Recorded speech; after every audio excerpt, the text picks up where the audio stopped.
حضرت آدم علیہ السلام کی دنیا میں تشریف آوری سے پہلے زمین پر 28 قسم کی مخلوقات آباد تھے۔ مختلف زمانوں میں کئی ہزار سال عجیب و غریب مخلوقات یہاں آباد رہی ہے۔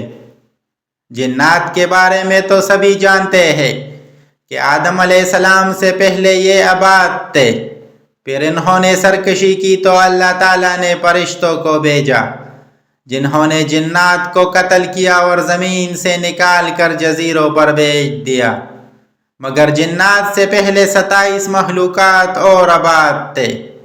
ان میں سے بن و پھر ہن اور پھر من دنیا میں آباد رہے۔ علامہ ابن کثیر نے ابدائیہ میں لکھا ہے کہ بن و ہن زمین میں رہتے تھے، وہ سرکش ہو گئے تو اللہ تعالیٰ نے جن بھیجے جنہوں نے بن و ہن کو زمین سے نکال دیا۔ یہاں یہ یاد رکھیے کہ ان سب کو قتل نہیں کیا گیا بلکہ زمین کی حدود سے نکال دیا۔ ممکن ہے کہ وہ کسی اور زمین یا کسی اور سیارے پر آباد ہو چکے ہو اور وہی خلائی مخلوق ہو۔ پھر جنات نے سرکشی کی تو فرشتوں نے ان کو قتل کیا، اور جس کے لیے زمین کی تخلیق کی گئی یعنی حضرت انسان وہ پیدا کیا گیا۔ علامہ مسعودی نے لکھا ہے کہ انسان سے پہلے 28 قسم کی مخلوقات زمین پر آباد تھے، اور ان میں سے کچھ پروں والی مخلوق تھی جن کی زبان بجنے جیسی تھی، کچھ کے یوں دو جسم ایک سر تھا، ایک جسم شیر کا سا اور ایک پرندے سا، اور ان بال اور ناخن ہوتے تھے۔ کچھ کے 2 سر، ایک گلے کی جناب اور دوسرا پیچھے کی جانب ہوتا تھا۔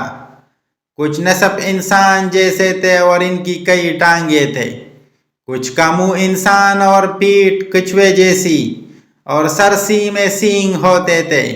کچھ کے سفید بال اور گائے جیسی دم ہوتی تھی۔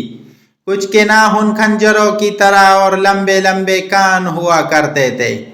علامہ مسعودی نے ایک جگہ لکھا ہے کہ آدم علیہ السلام سے پہلے 120 مخلوقات آباد تھے، اصل میں 28 ہی تھے، باہم شادی کی وجہ سے وہ مزید الگ الگ ہوتے گئے اور یوں 120 عجیب و غریب مخلوقات بن گئے، اور سب سے آخر میں حضرت انسان کو پیدا کیا گیا جو سب مخلوقات میں حسین و جمیل ہے۔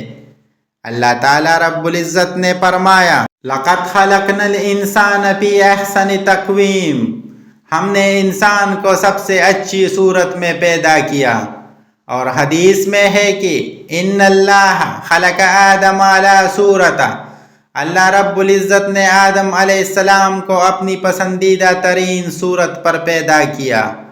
سابقہ مخلوقات میں سب کچھ کے نشانات ملتے رہتے ہیں جن کو سائنسدان ایلین یعنی دوسرے سیاروں کی مخلوق قرار دیتے ہیں، اور کچھ سمندر و جزیروں میں چھپے ہوئے ہیں۔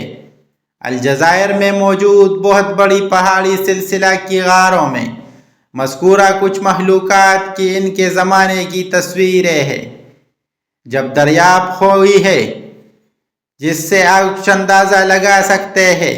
بعض کے نزدیک یاجوج ماجوج انہی سابقہ مخلوقات میں سے ہے جو اب تک سکندر ذوالقرنین کی بنائی ہوئی دیوار کے پیچھے بند ہے، اور بعض حدیث میں 2 عظیم شہروں کا ذکر ہے جو اس دنیا سے بھی بڑے ہیں، ایک مشرق اور دوسری مغرب میں، وہاں بھی مخلوق آباد ہے۔